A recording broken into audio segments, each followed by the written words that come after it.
This program contains subject matter and language that may be disturbing to some viewers. Viewer discretion is advised.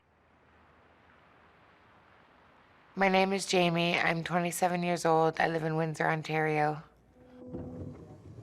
I have a personal relationship with Jesus Christ. I really have a desire in my heart to make a difference in the world through God.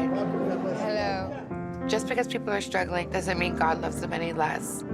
We have a lot of sin, and with myself, I can tend to veer off and get into sin a lot, and it's a spiritual battle. I believe I'm an addict and an alcoholic. Cheers, bro. When I drink, I just drink it down as fast as I can. And there's no stopping me. I'll just go from beer to vodka to whatever I can get my hands on and just drink it really fast. Okay, get some beer rolling, get some beer popping. I want to be that party girl. I'm a party girl by nature, and I just want to go out and have some drinks and socialize. Thank you, and down. If she's in the presence of alcohol, she'll take the bottle and she'll drink it like it was water.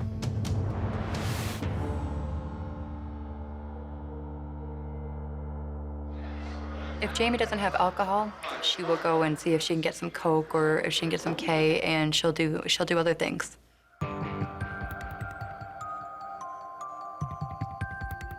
I really enjoy ketamine because, I don't know, I like putting stuff up my nose and it goes right to my brain and getting that instant high. I think the first time I got high, I loved the way it made me feel. It made me feel like powerful. It made me feel confident. It made me feel beautiful. I'm a smart girl, so if I start sounding stupid, you know I'm messed up.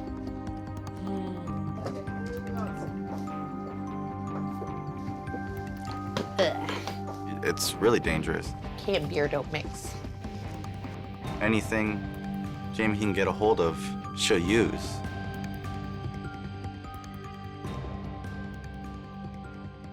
Jamie's been told by the doctor that her pancreas is in jeopardy from all this alcohol. It doesn't seem to make her want to stop. When she'd go to court and they'd read the charges, she'd sit there and listen to the Crown explain everything that happened that evening. And it's like the first time she's heard it. It's like I almost have no hope left. It's like, what is my next step? I just feel very hopeless, and yeah.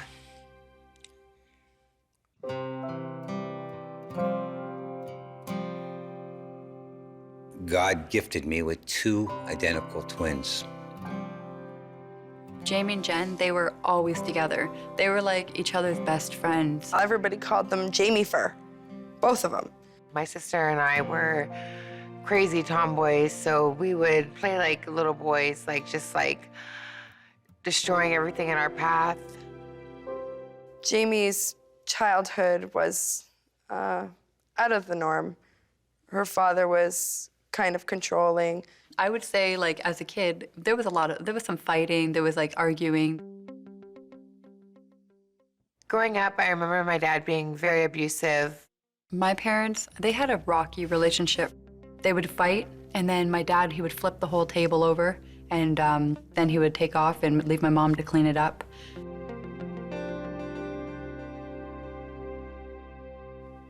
They were all afraid of John. John was an angry, very intimidating man. I had never gotten physical with my kids. I restrained my kids. Well, the fact that my dad said he never laid a hand on us, that does bother me because it's not the truth.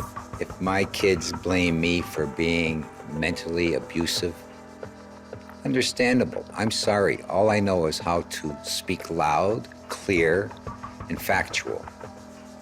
I think the kids were afraid to tell anybody what was going on around the house because nobody ever talked about it.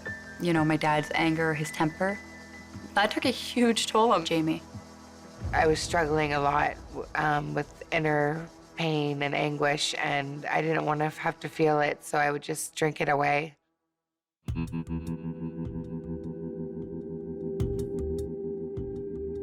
Jen and Jamie partied with Susan probably from the beginning when they started partying. That was their form of bonding with their older sister, I think.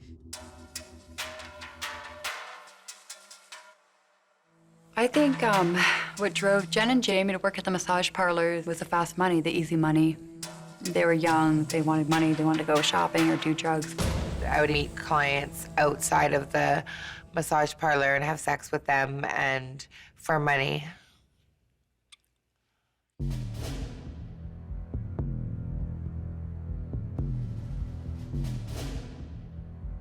There was a part of me that was dead inside, and I was just getting worse and worse, and I was losing myself more and more.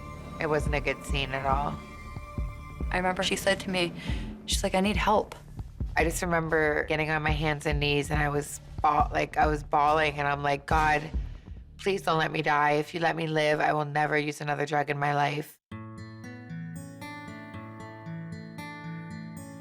Everything from that point on was like, her whole life was everything to do with the church, and she wanted nothing to do with drugs. My twin sister was also struggling a lot, and I remember trying to get her to come to church with me all the time.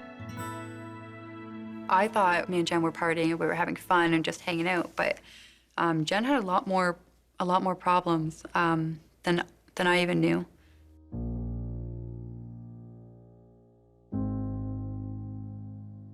When we pulled the plugs, I just jumped on her and I started screaming and wailing, and I'm like,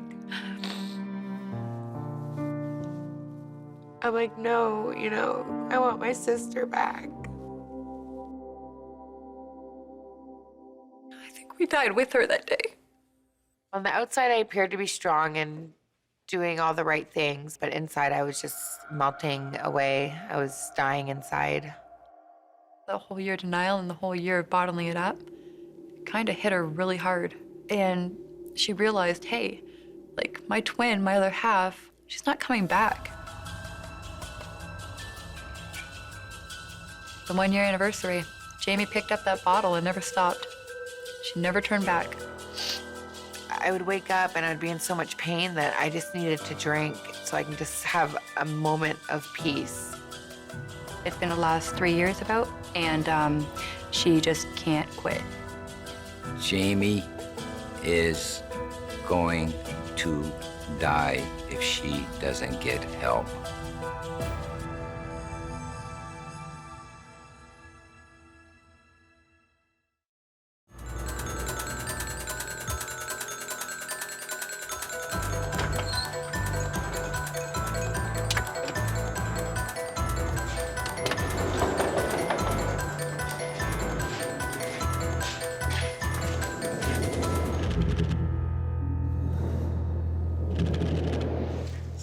Surprise.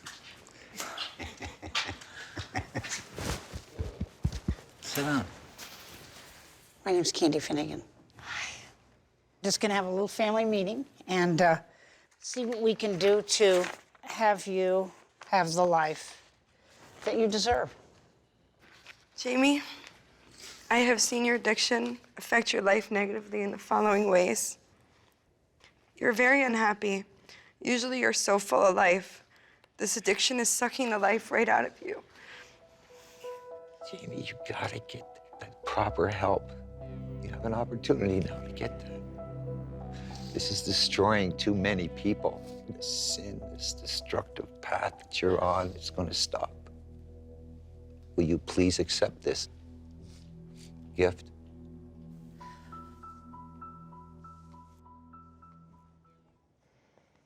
You're going? Promise. I promise.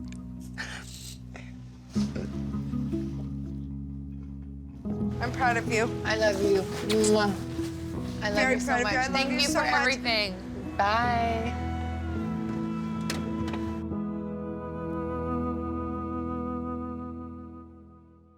I've been sober for 42 days. It feels great to be sober. I was ready to give up so many times, and I just wanted the drugs again just to make the pain go away, but I continued and I persevered, and I feel amazing now. When I complete treatment, I want joy, I want peace, I want love. I want my friends and family to have that.